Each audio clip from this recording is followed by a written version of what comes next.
The Peggy Carter event is live in game. Is this a hit or another miss? We got the details for season 2 of Cosmic Crucible. Is it now time to upgrade your Wakandans? And we got some new data mines. Was Apocalypse worth a year-long grind? We're talking about all of these things and more in this edition of your Marvel Strike Force Weekly News Update. This week, I am joined by my brother prplestiky. And if you're ready for it, brother Purple, tell him what to do. Let's go smash it! ValleyFlyin.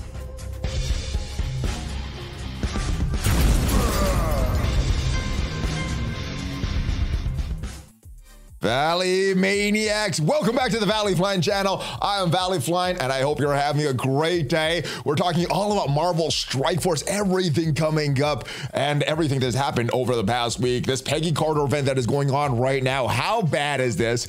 We got some new details for season 2 of Cosmic Crucible. Should you start planning right now? We got some new exciting data mines that we're talking about all on this channel. Now, before we get to all of that, though, I do want to remind you, if you haven't already subscribed, hit that subscribe button. We got at least 5 Marvel Strike Force videos per week on this channel. News videos like this. We got gameplay, the question and answer, everything to help your Marvel Strike Force experience. So if you haven't already hit that subscribe button, hit that subscribe button. This week, I'm joined by my brother prplestiky for this edition of your Marvel Strike Force Weekly News Update. prplestiky, how are you, my friend? What's up, Valley? Thank you so much for having me, man. It is an honor. I am doing wonderful. Hope you're doing wonderful as well. I am doing wonderful. How are you enjoying Marvel Strike Force, my friend? Listen, the game has its problems, for sure. We all know that, but I'm having a good time. I'm having a blast streaming, having a great time. Cosmic Crucible on stream with chat. I'm having fun, man, and I'm excited for what's to come in the game. I'm having a lot of fun in Cosmic Crucible as well. I've always said it's the most fun and the most frustrating game mode, but I've been doing a lot of the battles on stream, having the Valley Club help me with these battles, and since I've been doing that, it's not been as frustrating. It's just been more fun. So I agree with you. It's been very fun. But we have an event going on in the game right now. It is for Captain Carter, Peggy Carter, and it's a little different than I was expecting. We got these orbs here that you need to open for this. We also have something that you got to do, some raid battles. You got to spend energy. And if we go in game right now and look at these milestones, was this what you were expecting for this, as far as rewards and time spent and everything like that? Let me claim some of these while you think about it. How much you're enjoying this event? I don't know what I was expecting. I don't know what I was expecting, but it wasn't. It wasn't this. I don't know. I'm not surprised by this. This is just seems like a classic Scopely kind of event. You know what I mean? But on the bright side, if you don't want to spend the gold, you don't have to spend the gold. You know what I mean? So there's that. There's ways to get the month-long event item. Through the online milestones, the web store milestones, the daily free claims, all that stuff. So it's a gold sink, and obviously based off the leaderboards, there's some people that are more than happy to dump their gold into this. What is that? 600 million gold at this time, or am I miscalculating? Right? Is that 60 million gold? It's a lot of gold. It's a lot of gold. On this right now. The top person in the leaderboards as we're speaking has over 600 million points in right now. But I guess the positives of this, if you're just looking at this as another event towards those month-long milestones, it is not that bad to get to this. You don't have to spend any gold. You got to do your raid battles. You do need to do some campaign energy refreshes to get all that stuff. But if you just claim all the milestones, that'll get you 40 million points. And that'll get you this meta event, this meta item, this bulletproof uniform with the progress towards the US agent event. But if you're looking at this as a release method for Captain Carter, this is horrible. I think we get to just barely get that unlock if you do all this stuff, which I believe is a 3-star unlock. Do you remember those days when we used to be able to grind a 4 or 5-star character for these released events? Oh yeah, the glory days, right? Why does this event make me miss blitzing? I didn't think anything could make me miss blitz releases, but somehow this has made me. I would complain about those blitz releases. But they're a lot friendlier than the events that we have right now as far as character shards and the things that you get from the release. Now, we also have all these other milestones, which are crazy to get all this stuff. Do you remember those days when we used to get these milestones that you could complete everything without spending additional dollars? Those are the days. Those are the days. Never again. That generosity has ended, I believe. Back to the days of Fox Next, my friend. Bring them back. All right. So yeah. So is this, in your opinion, is this a hit or a miss? This event. There are some positives. There's some negatives. I guess, and I guess it depends on how you look at this. So for you, is this more of an event for the month-long milestone, or is this a release method for Captain Carter? Is this a good event or a bad event in your opinion? It's good in the sense that you can just do what you're going to do anyway and acquire the monthly item. That's great for the progress towards the month-long milestone. That's great. As far as a method to get a reasonable amount of Peggy Carter shards without just slot machine gambling all your gold away, it's pretty horrible. So I this is just kind of a wash for me. Is this why is Scopely so greedy?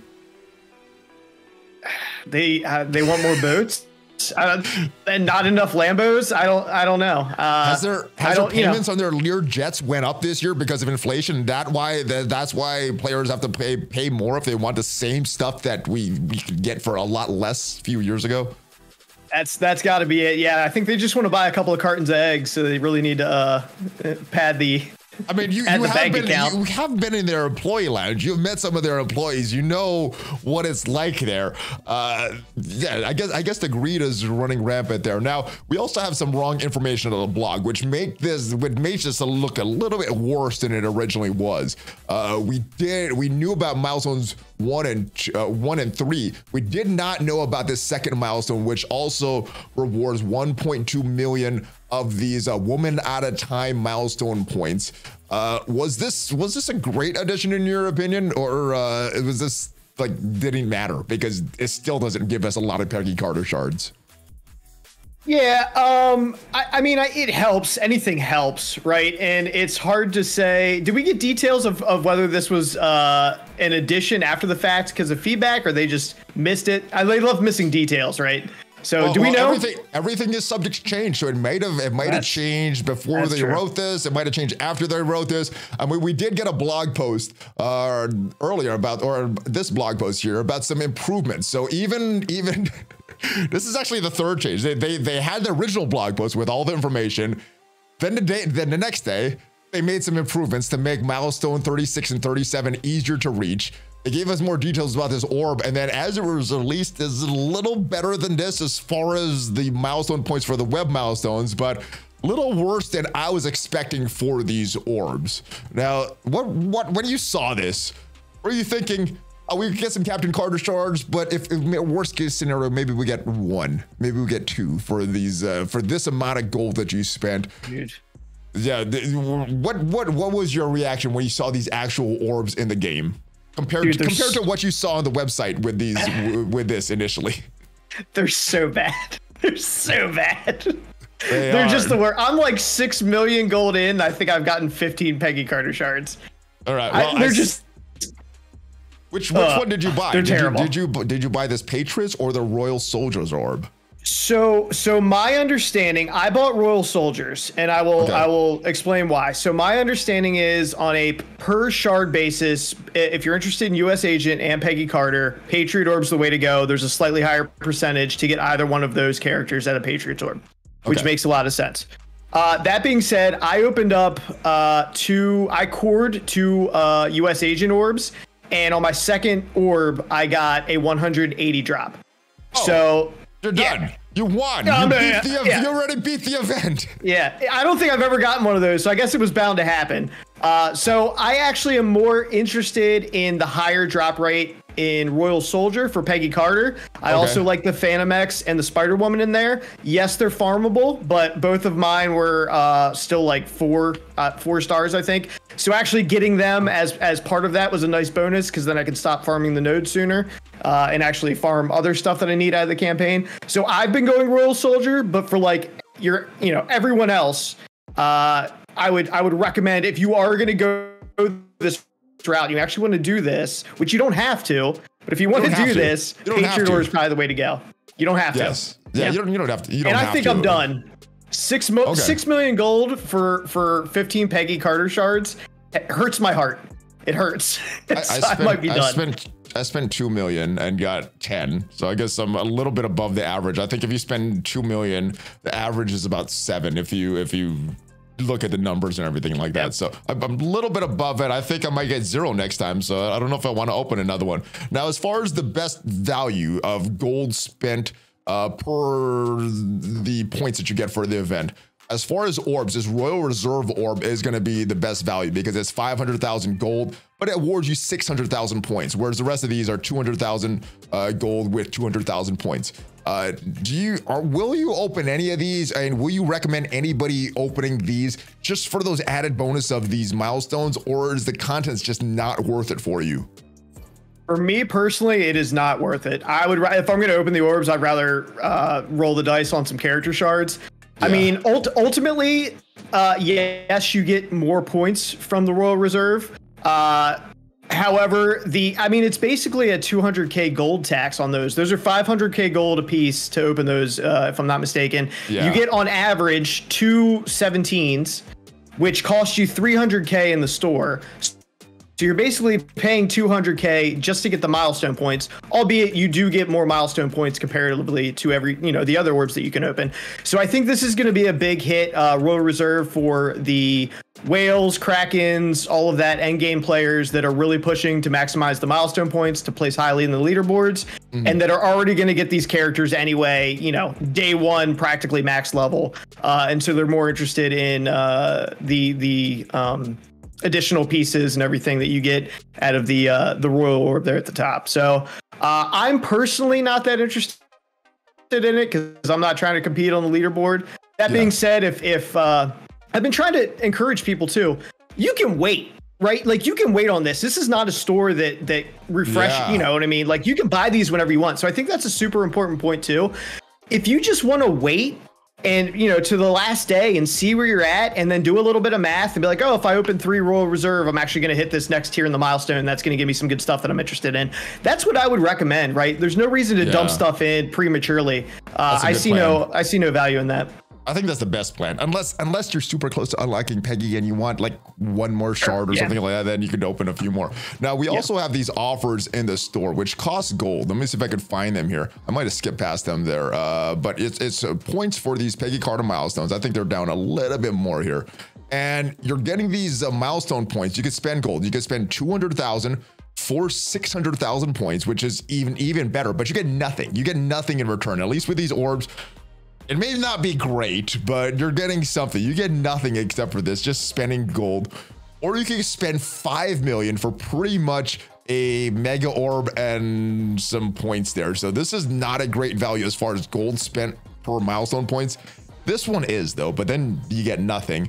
Would you recommend players buy this at all if they're just trying to minimize the gold spending that they want and they want that extra milestone that gives those 30 Peggy Carter shards? If you're looking to spend 200k gold to hit the next milestone, I'm not going to fault you for it. The value is probably there for that. I don't know if this is going to be a recurring thing. I see there it expires in an hour. I don't know if these are going to keep coming back every day. I'm not buying them because I'm not going to play into the FOMO thing where like, hey, I better get these now because they're not going to come around again and I won't have the opportunity. I'm not doing that. If they come back on the last day and I can drop 200k gold and that makes some reasonable progress for me in the milestone and unlock some stuff, we'll talk about it then, but I'm not doing it preemptively. Absolutely not. Got it. I'm the same way. I'm not buying that. I'm at least getting a little minimal rewards for the gold I spent and not getting nothing, even though the value is the. But as far as these ranking rewards, you're not following this trap. There's actually some pretty good stuff in here. I'm not going to talk about the top 250 because that's probably already done. People already that are going to spend for that probably already spent. There's 1% though. You're getting some Peggy Carter shards. You're getting some dark promo credits, which have been removed from pretty much everywhere I see so far, except for those initial red star orbs. And then the top 25% is getting some ions. The top 10% is getting some level 5 T2 ions as well. So Is it worth pushing this for some players? I know you said you're not, but who would this be worth pushing for? This is for the player that has more gold than they know what to do with. And they know that if they, you know what I mean? Like they reasonably think like, okay, I have a really good chance of pushing in this, and they're going to do it anyway, right? They're sitting on a stockpile. You know what I mean? And so, yeah, if that's you and you just have all kinds of gold, but I mean, I'm just thinking about all of the people I've seen and the gold hoarding that they have and the gold reserves that they have, because a lot of people are super stingy with gold. Like I'm pretty stingy, and some people put me to shame. So if you're actually going for this, you better go all in. So I can't even imagine what the gold spend would be to even hit something like top 1%. I imagine it's going to be a ton of gold even for top 1%. This is going to be very hard because of these dark promo credits, I think. Yeah, and people want them. They're going to be competing for them. You know, it's nice if you can hit it. 400. I would never say no to 400 dark promo credits. That would be nice to have. They're real stingy about them, so it'd be nice to get theirs. But it's only going to cost you 50 million gold. You're not going to go for this? No. What I'm going to do, and what I recommend that. Yeah, the only thing I would recommend to everyone, and is exactly what I'm going to do what you're going to do anyway, and just get what you get. I think it's a fool's errand trying to compete in this leaderboard unless you're a whale. Kraken, you know. It's a trap. It's a trap, guys. Don't fall for their schemes. Yeah. You have too much gold, they're going to take it all away from you. They don't want you having that much. That's the plan. We started to get some gold surpluses, and they're like, no. So there's probably another gold spending event coming up or something that we need to level our characters for. Cap? There's some people predicting a level cap very soon. I think we will get one this year. Some people are predicting a little closer to the midpoint of the year, but yeah, anytime. We are due for 95. But you know what I hope comes if we do get a level cap? What's that? Some new challenges. We didn't get one last time. We didn't get new challenges last time. We didn't get the up of the gold and all that other stuff. So I hope if we do get new level cap, we get those new challenges like we were due for the last level cap increase. Now, you're a Cosmic Crucible expert. I hear you on stream. You're on my stream giving me advice, helping me to win my Cosmic Crucible, making that whole game mode fun for me. But there was this attack this morning that the Valley Club wanted to share for me. And if you guys are listening to the podcast version of this is a Weapon X, a 933k Weapon X attacking an 894 Gamma in Room 6 in Cosmic Crucible. This doesn't look possible in my opinion. Is this legit or is this some shenanigans? Do we need to send this to CS Brian to see if this is legit? You got to get Brian on the case. Listen, I would never ever attempt this. This is why we need replays. This right here is why we need replays on attacks in Cosmic Crucible, and not just when they complete the attack, when they back out too. This is a prime example of that. Is this legit? I have no idea. I am blown away. I am blown away by the fact that this worked. It's dicey even when Omega Red gets 3 turns when you run like a Doom comp into this, right? Even when Omega Red can rip apart the Red Hawk with 3 back-to-back turns, it can still be dicey. Yeah, is it possible? That's after the Doom ult. That's after the Doom ult. Yeah. I have no idea. You know, I'm not going to just outright say someone was cheating because I have no idea what happened here. What in 100 chance? What in a million chance? This worked. This is a preposterous. The failure to success ratio on this is so extreme that I would never try it myself. I would never recommend anyone tries it. Whoever did this attack, if you are legit, you need to start making Cosmic Crucible content because we want to know your secrets. This is I've never seen this work. I've known stronger teams than this. I got smashed, so this is surprising to me. Gamma's been the heroes for hire of Crucible for me.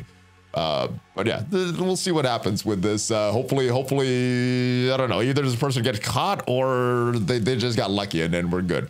Now, we got news of the new season of Cosmic Crucible. It was supposed to start in December. They gave us rewards. They pushed it back. Looks like it is starting January 2nd. The first battles, though, will begin on the 23rd. We got some more Crucible credits. And it doesn't look like it's actually going to go live. The changes won't go live with these more Crucible credits until version 6.7, but the season rules and everything will be going live on the 20th, and then first battle on the 23rd.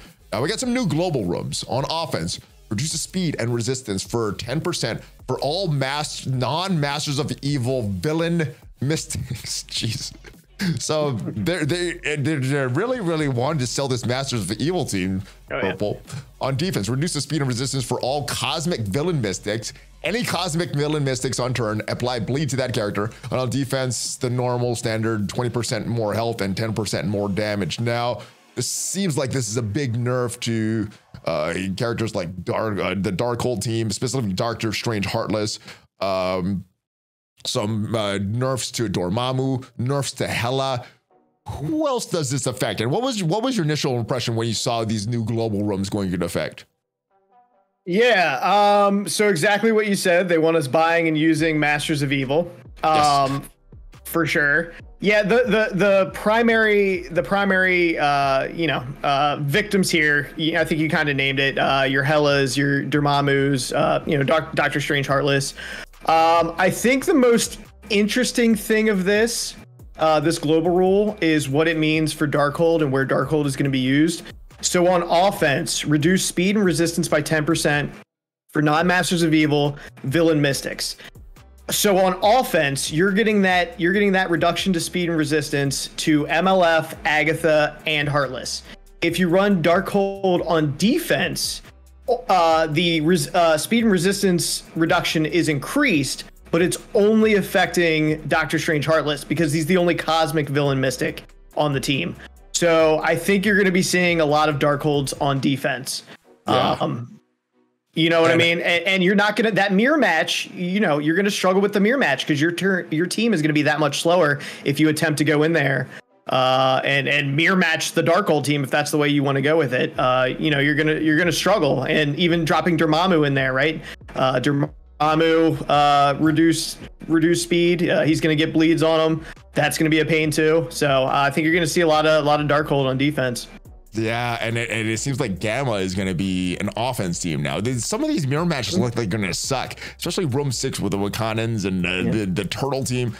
I don't even know how you go about beating that with all the stuff that they got and the new buffs that they got with the War Dogs and everything like that. The Room 6 is going to look crazy. But let's talk about some of the best teams for each room. Let's skip room 1 and 2 because you could pretty much place any team there. Room 3 is called a portable shield device on defense.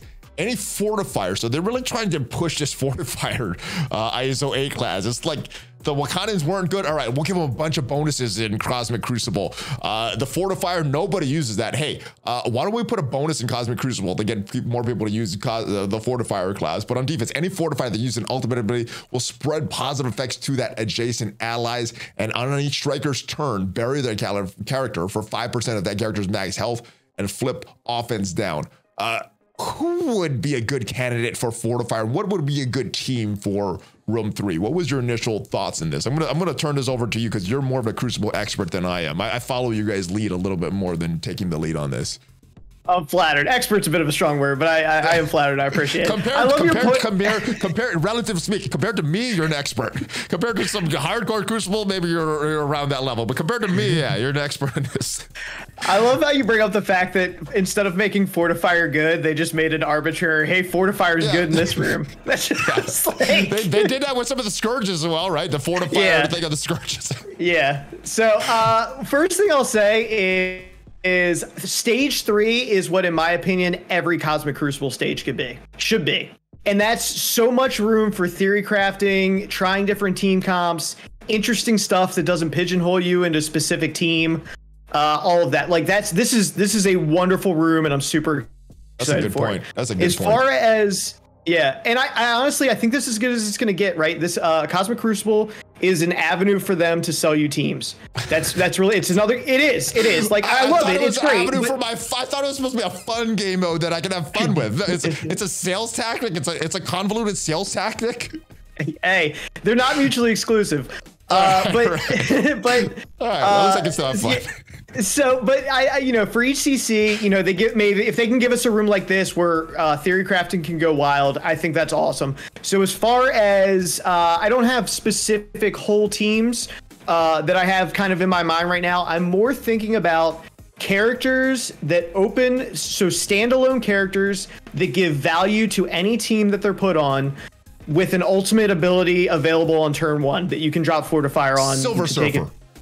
Maybe not Fortifier. So Silver Surfer.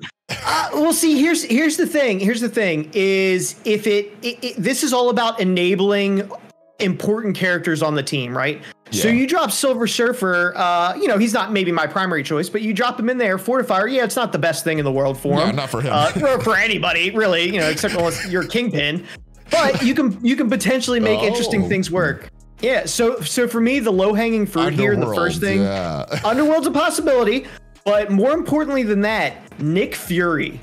Nick Fury is fast. He goes super fast. Even on defense, and this is where this applies, is on defense. So you want to make sure the AI has the, you know, the ultimate ability available so that they use it. He spawns in with speed up. He's going to immediately summon, which generally is a bad thing. However, with this, which is essentially, you know, butterfly effect from the Scourge, right? He's going to summon when he brings out his minions. I forget which minion does what, but they give him offense up and speed up. So you could potentially put, you know, whatever. You could put him in between the Eternals. He summons with Fortifier on him. He immediately gives offense up and speed up to an Icarus and a Cersei or whoever you want. Or even Tangle Web, you give it to a Spider Weaver. She now has offense up for that opening ability. You know, you could use her elsewhere, but that's the beauty of this room, right? Is you can get super creative. You can have a Red Hulk in here with speed up and offense up for that opening smash. That's basically the power of a Red Hulk from the legendary room from the current season, right? The extra 50% damage from offense up. So there's so many options here. I don't have a single team in my mind that I'm going to use here, but I'm more looking at, like I said, great standalone characters that have ultimate ability available to them turn 1, preferably fast characters. And all the theory crafting that's going to go along with that. I think Star-Lord T'Challa might be a really sneaky pick. Star-Lord T'Challa is super fast. He has his ultimate turn 1, and his ultimate copies the positive effects from whoever's adjacent to him. So you can put him adjacent to someone that has good on-spawn positive effects, copy those when you do your ultimate, his turn ends, and now he spreads that copy to the, you know, the person to the right or the left of them. So there's so many options here, man. So many. I'm so excited for this. I'm so glad I had you on today, because you have all these theory crafting things. I didn't even think of those, but now that you mentioned it, was like, that sounds very, very smart. This looks horrible. Stage 4 hero mutants. If someone puts the unlimited X-Men in here, is this room even beatable? Even with a mirror match, even with Dormammu coming in here, revive once and immunity. So we don't have that remove the revive once with heroes, with mutant heroes like we do with Age of X. And this doesn't say once per war. That means every time they spawn, they're gonna have revive once and immunity. Anybody else besides unlimited X-Men here? And if someone does have unlimited X-Men, are you gonna be able to win a mirror match with this going on them? I imagine if you mirror match this, your greatest enemy is going to be the timer. You know, like it's just going to be a slog, man, an absolute slog. And I really think, I think Dorky Dad brought this up the other day. I think he was talking with Mobile, and he mentioned, like, you know, not seeing, you know, when the character spawns in with full health as an addendum to this. You're not going to be able to sack this as it stands right now. So I really think that they should consider doing this, because, you know, adding that you know, asterisk in there, because this is just going to be awful. The mirror match, you know, it's going to be a coin flip. You're not even gonna, you're going to get the rewind from, you know, Rogue on the enemy Rogue, but none of the debuffs are even going to stick, because she's going to have immunity on her. It's just going to be a mess. So you're going to want to leverage probably characters that can strip revive once. Obviously Hela is going to have a rough time with the global debuffs, not global buffs, global debuffs. Even though her and the Undying team have the ability to remove some revive once. I think Gamma, you're going to see some play, like you were saying, with Gamma on offense. So maybe, I don't know, maybe a Gamma Storm kind of situation here, where you can at least get that revive once off of Rogue potentially. I like that. I don't know. She's gonna have evades and stuff after her special. This is gonna be a tough one, man. I really think they need to consider adding an addition in there about max health for the revive once. This just seems awful. Yeah, this is going to be very, very long battles, especially if you can't kill Rogue very quickly, or anybody, or just any of these Euro moves. All right, the Spider-Verse room, Tangled Web, maybe some Underworld here. When any Spider-Verse character has stealth, that character gains 20% damage, reduce resistance by 20% for each character with bleed. This room may be updated in the future. Why didn't they have that on this one? So is this because Noir sucks so bad that they're giving a little bonus to this Noir going to stealth and 2099 going to stealth? 100%, 100%. And if 100%, and if their goal was for number one, this is Scopely saying you guys did not invest enough in Noir. We wanted you to invest more. And if their goal was to convert people like me that think Noir is garbage and only had niche use with like a Dad Bros team during Age of X, if their goal here was to get me to invest in him for the new season, they have failed spectacularly. Nice. Noir is not a good character, dude. He's not good. 20% damage is not enough to make him good. I can think of any other combination of characters that I would rather put with 2099 and Spider Weaver that I would rather than put Noir and then two others in. It's just not enough. And honestly, Spider-Verse is cool. I've been hearing a lot of people talk about, hey, like maybe there's a possibility to incorporate Phoenix in there for the plus 20% damage when they're stealth, for 2099 and Spider Weaver. So there's definitely some possibilities there. We'll see what happens, but I also think Tangle Web can have a lot of value in room 3 with the fortifier. So it remains to be seen if we even keep Spider-Verse here, because it's a decent room buff, but it's not. I wasn't blown away by it. So okay. This last stage looks horrible. If someone has Wakandans here, how do you even go about beating this? I'm not going to list all these things because we could take the whole video for that. Yeah. All right. Wakandans, is there War Dogs or M'Baku Killmonger? What are you leaning towards in room 6 right now? I have no interest in all. Or you're not putting them there and saving them for offense to try to do I don't even know if a mirror match is possible. Wakanda. So, oh my goodness. If you mirror match this, if you have Wakandans on offense and you try to mirror match this is going to be like a high school basketball team going up against like an NBA team.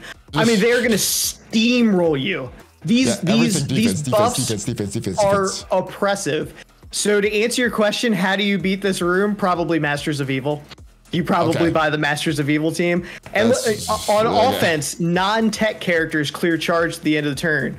Non-tech characters. According to the Datamines, I believe that Kang the Conqueror is a tech character, and I think he gets charged. I will get into that later. But I think that might be a call out to him. I don't know for sure. But my guess is that this is a room. This is just a sneaky room to get us to invest in Masters of Evil. Because you gotta think about it, man. You're not even going to be able to bring in Wakanda with like a Dormammu. Dormammu's a non-tech character with charged. The second he takes his turn, the charge is gone, and your entire team has defense down on him. You try to bring Gamma in here. That's why they put She-Hulk has charges. Yeah. She-Hulk has charges. Red Hulk has charges. The second they take a turn, the charges are gone, and then your entire team has defense down. Anyone with the charge that's not tech is a liability in 6. So 6 is going to be a mess. Pretty much just Masters of Evil beat this. That's my guess. I mean, listen, there's really smart people working in the community, so people are going to come up with really interesting things. But I think off the bat, I've been calling this kind of tongue-in-cheek the age of turtling. They have so many defensive buffs in this, just all around in this new season that really, Darkhold being better on defense, the Wakanda on defense, crazy buffs, defense fortifier, opening up a lot of potential for creativity in room 3. I think this is going to be, if you're already turtling and you like turtling, I think that this is probably the season for you. That's my initial kind of thought. I like I don't like it either. I want more Crucible credits. I'd rather get more Crucible credits than get the win in the Crucible battle. So I don't like the turtling. All right, but you mentioned the Masters of Evil. We got some data mines about the Masters of Evil. And I always forget the credits. I'm glad that Tana put this in. Tana did these data mines, Masters of Evil. We also Apocalypse. We're gonna get to that as well. But they look like a very good team. And according to these data mines, of course, everything is subject to change. We have the Absorbing Man character, we have the Moonstone character, and as you mentioned, Kang the Conqueror coming to the game if these data mines are correct. Now, I talked to you beforehand, you didn't look too much at this kit because these are data mines, these are subject to change. It may look nothing like this, but a lot of times these data mines have been pretty accurate. So Absorbing Man, what struck me at this character is on spawn, he's gonna gain taunt 3 deflect, which means that he is going to be the 3rd pre-match taunter in the game after Drax and Red Guardian. What do you see the value of Absorbing Man with this passive here? And then he's also healing self and stealing, clearing positive effects, applying immunity. He also transfers negative effects to himself and then flips them, so kind of absorbing them. On his basic, he's gonna transfer 2 positive effects from the primary target to himself. Looks like a very strong tank. What are your thoughts on Absorbing Man when you saw him? Yeah, no, I mean, he seems great. He seems like a brick wall with his team and got, like, you know what I mean? It's like a Drax or a Red Guardian on steroids, right? And maybe he is based on this picture. I don't know, he looks pretty jacked. But yeah, he's going to be great on his team. He's going to be like the ultimate pre-taunt tank in Cosmic Crucible, man. He seems like a brick wall. He doesn't need to be on steroids. He'll just absorb the powers from somebody already on steroids and he just gets jacked like this. Yeah. All right, so yeah, looks like a very strong character, even outside of this Masters of Evil team, because of that pre-match taunt. I think he's going to be a valuable addition to this team outside of it as well. Moonstone, this is probably my least exciting character. I haven't heard of her before this announcement. Did some research on her, and she seems to be related to Kree and has some relation to Captain Marvel, things like that. If the target has vulnerable, a lot of these kits of these Masters of Evil, at least the data mines, when they're vulnerable, they do some stuff. She gives ability energy with these vulnerables. The highest damage, she's gonna add some mind control, Crucible applying trauma and disrupt. She's gonna attack primary adjacent targets for damage, defense downs. She looks to be like the main damage to this team. And as far as her passive, it's all related to Cosmic Crucible. So she looks like to be the least exciting character, at least outside of this team. Any thoughts on Moonstone? No, go back to that passive real quick, if you don't mind. Oh, here it is. On turn, this character has at least one ally. If he had at least one ally, gain evade for a maximum of 3. So yeah, she's gonna be hard to hit. She's gonna be hard to kill. When's the last time we got a passive that was like 2 sentences?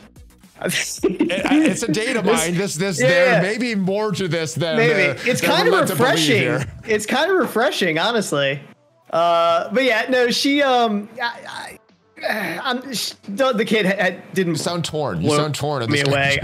Yeah, the kid doesn't necessarily blow me away. I'm sure she's gonna be great on her team. You know what I mean? She's on the team. She's on the team. She's on the team. Every team has a character that their claim to fame is, I'm on this team. I have this tag. She gives it more focus. I mean? That's why you're bringing her for more focus for the rest of the team on the passive. Yeah. Only nothing in that. Only Crucible.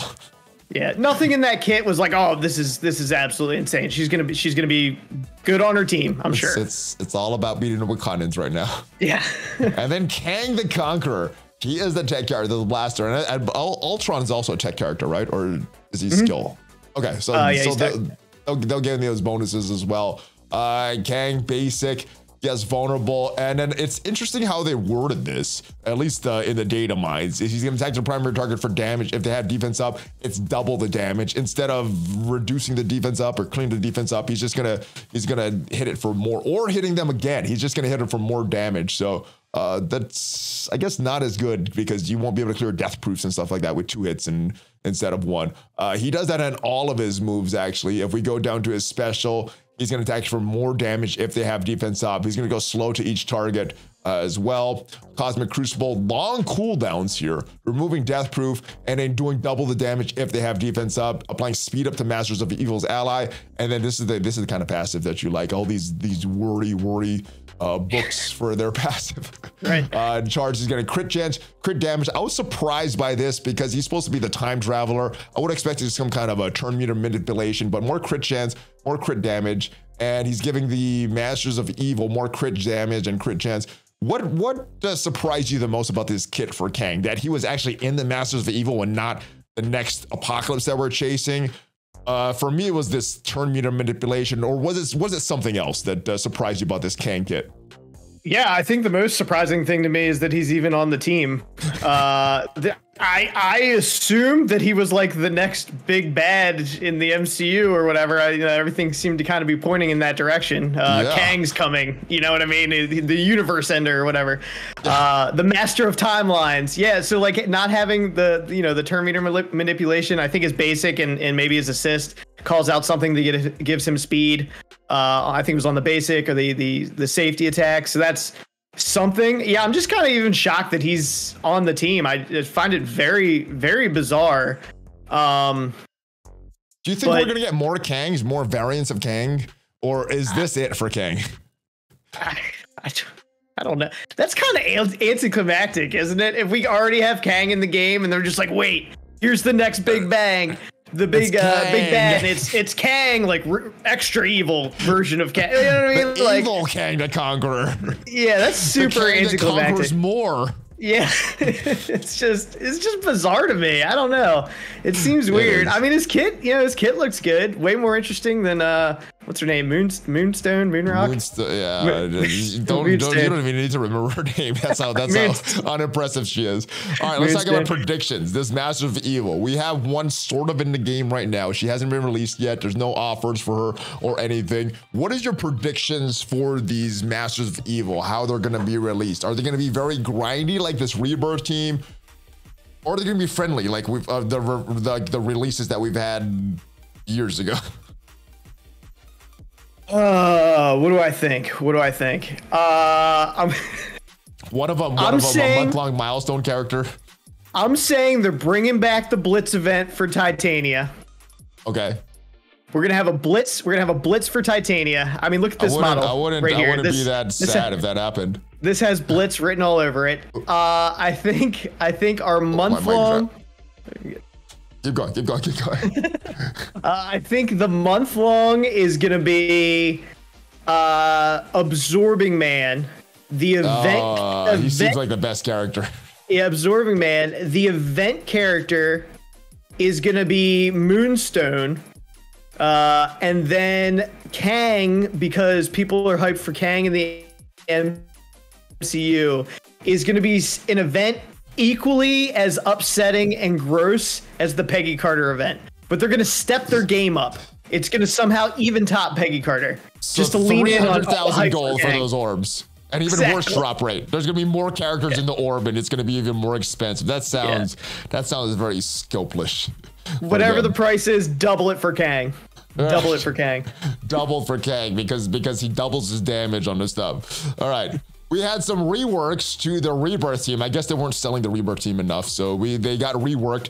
So hopefully they want the players to buy more. Agent Venom. I think this was released even before he went into the game. All these reworks. What do you now? You said earlier before we started recording that you have not unlocked this team. You're not buying this team. Obviously, they look to be the next bio raid team, but we could muddle through a lot of the bio raid teams right now with the nodes right now with Web Warriors, Gamma. What do you think? What is the difference that you've heard about this team since these reworks went live? Yeah, so it's kind of two different things. One, I've heard from people with test server access that they were really disappointed in the way that they felt that Rebirth was performing on the test server and that they really needed a buff. All right, so let me just say about the test server. There was only access to Doom 3.0.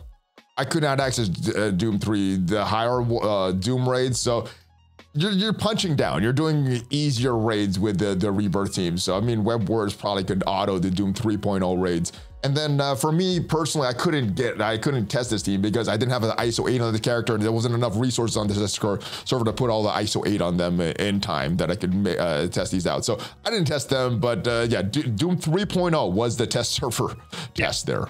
Yeah, so I know some people were disappointed in how they felt they were doing on the test server. So obviously I don't have access, so just hearsay, and really pushed for upgrades to the team, boost to the team, to make them better, and we got some of them, so you know that's cool. And then I've also heard on the other side of the coin people that were like, I'm using Rebirth right now and they already rock.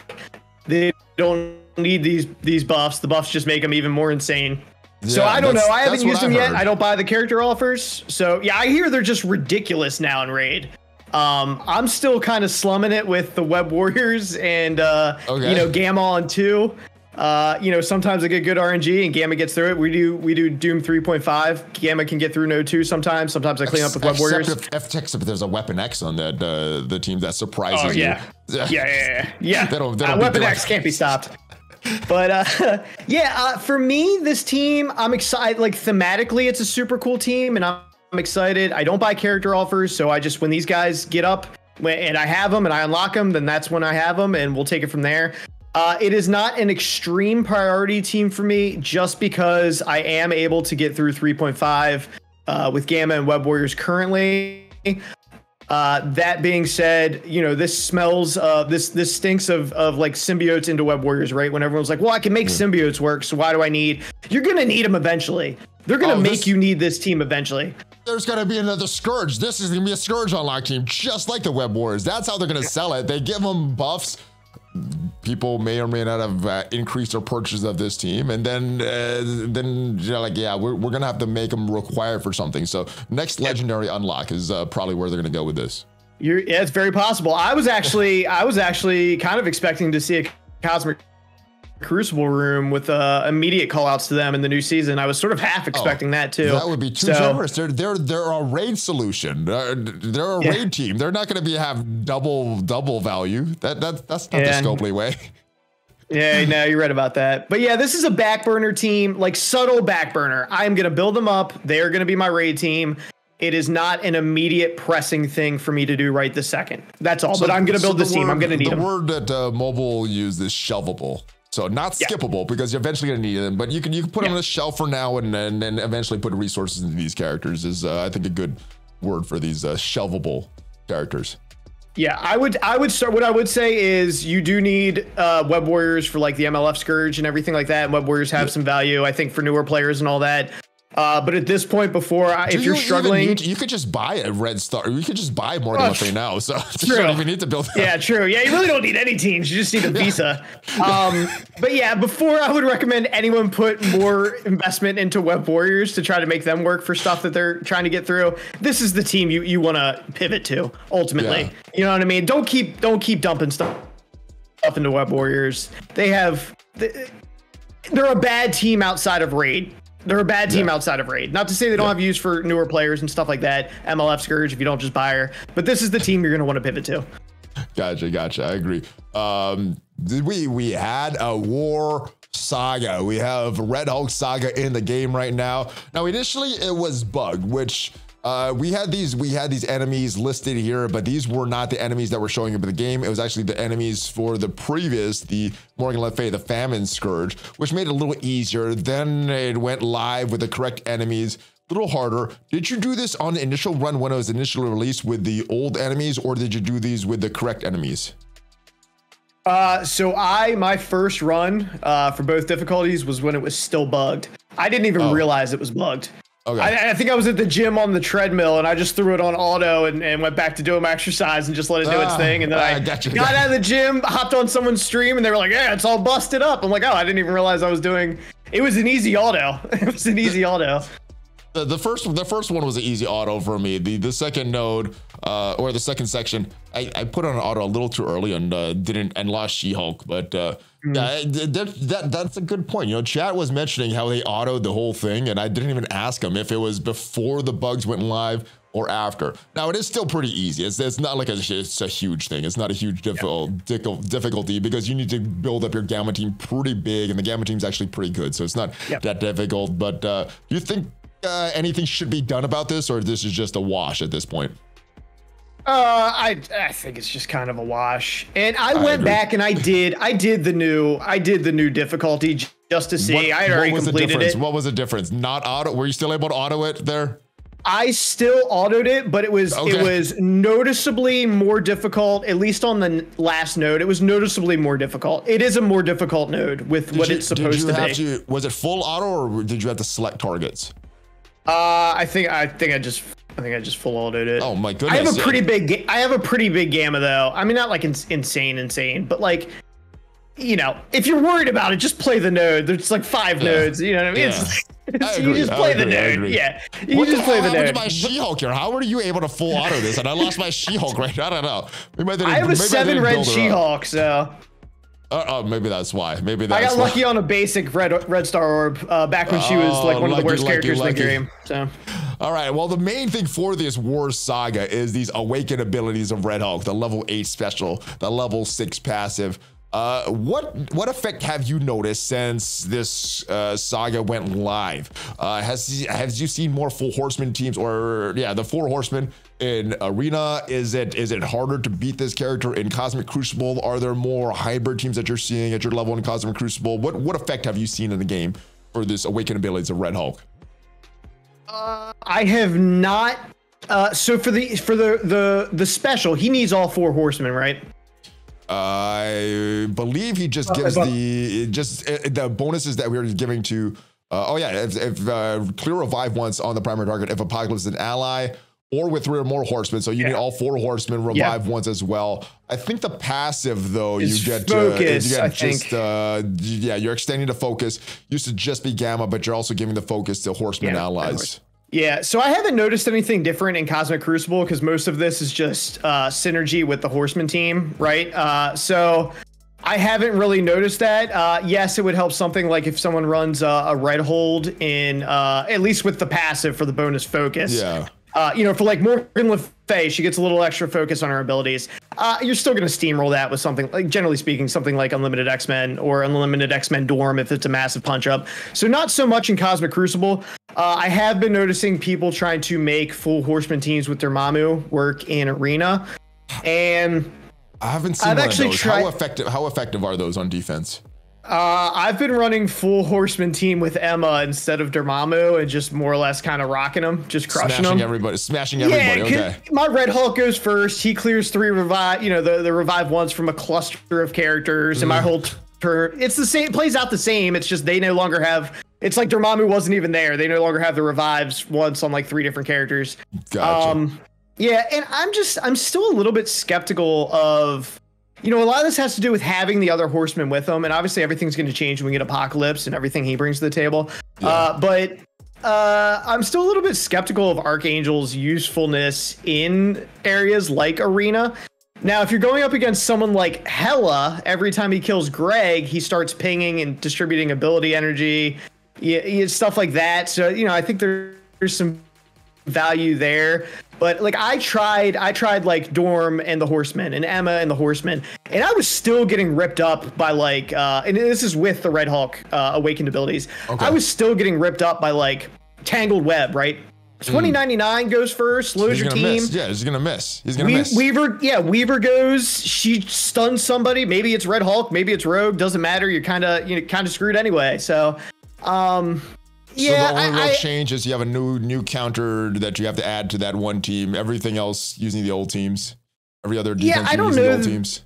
This has been a massive change for me in Arena. Okay. I haven't really noticed it. And even if I think you could still bring in just like a Tangled Web team with Dormammu and whoever you want, Red Hulk and Rogue or whatever, or Emma for one of them. You can still get in there and just shut Red Hulk down. You can make him miss his abilities with Weaver. Yeah. You know what I mean? You still have the stun from Rogue. You still have the Weaver stun plus the charges she does.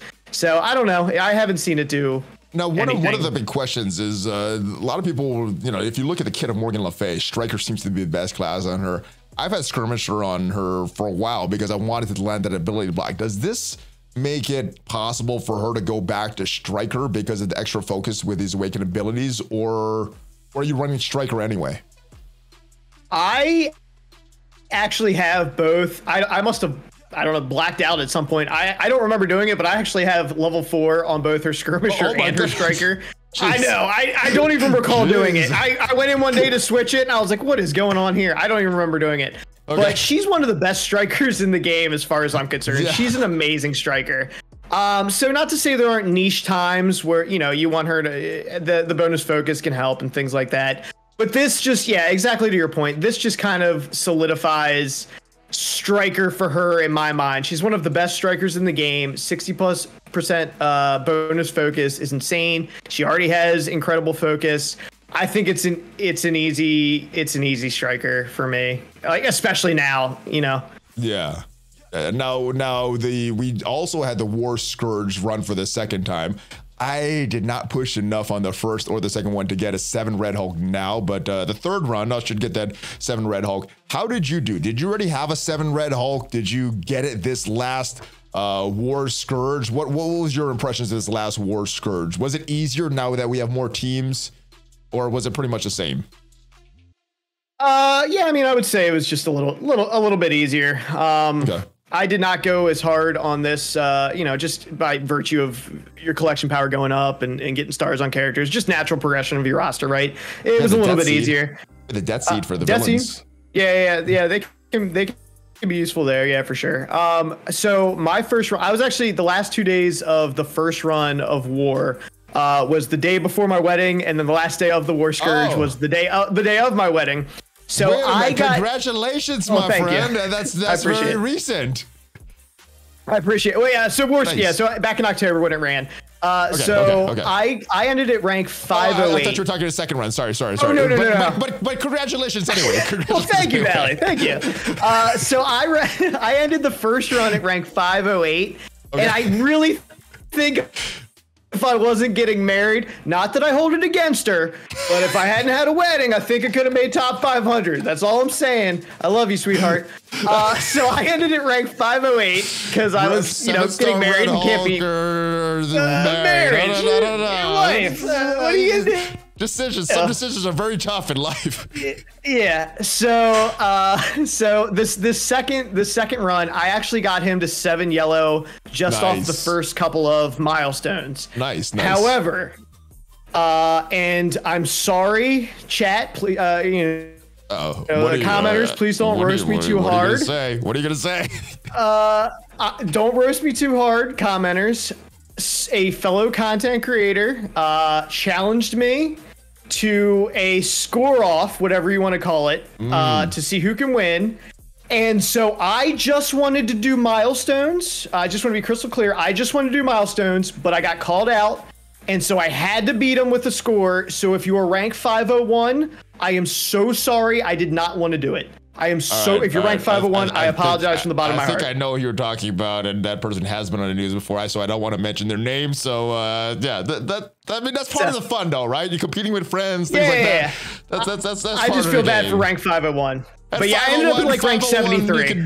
501 probably already. You should have pushed harder. You should have pushed harder. What probably has her 7 right now, and they're very happy right now. Yeah. So. But yeah, I think I ended rank 73 on this second push. Oh my goodness, jeez.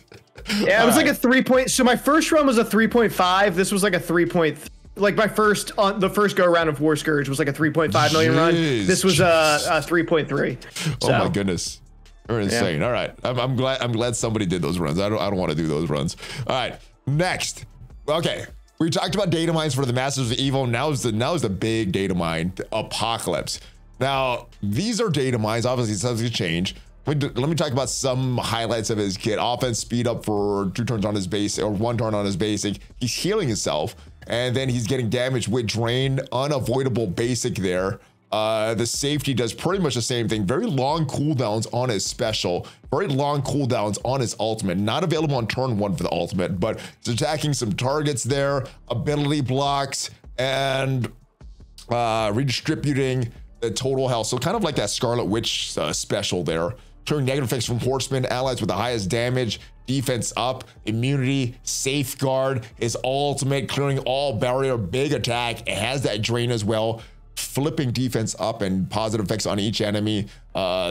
Trauma, empowered the horseman. He has this crazy thing with the empowered where he's stealing 60% of the target's max health on his basic. And then these long passives here. He cannot be revived. On spawn, he's gaining immunity, more max health, more focus, poor for horseman, tech, and mutant. And what do you make of this? Because it's not just horsemen, it's opening up to other teams. Some of his other things like this, the counter chance, additional per villain ally, and only 2 of the horsemen are villains. So is he supposed to be on another team outside of war? Horsemen, allies, and self are immune to speed modifiers besides slow and speed up. That is the big thing. So you can't just counter this team by placing Emma in there. Speed modifiers not gonna work there. I'm wondering what these speed modifiers are going to do to that Morgan Le Fay special where she reduces the speed. Is that not even going to work on her? She's not going to reduce her speed, so she's going to keep her speed. What is your impression of Apocalypse? Is this worth the year-long chase in your opinion, or is this a little disappointing? I think he's going to be silly, man. I think he looks ridiculous. I mean, safeguard to like basically the whole team, trauma, I think, to practically the whole enemy team. I love the shout outs to the highest damage. It's not just horseman allies. Yeah. It's he gives stuff to the highest damage too. So he's going to open up abilities for theory crafting. I am super, super stoked for Apocalypse. I think he looks ridiculous. That speed modifier thing, I don't even know. Like, so Eternals aren't going to be able to rewind them. Emma's going to have no effect on them. Presumably, the way that it reads, MLF's not going to affect them. Her, her turns, she's going to reduce the enemy team, but you're going to keep your turn meter, I guess. Maybe. Yeah, he seems insane, and I think the kind of the flow of the kit being it looks like you would special I don't remember the exact energy, but like special, then ultimate, and then ultimate he's now empowered, and then he goes in and just crushes seals, Interestingly,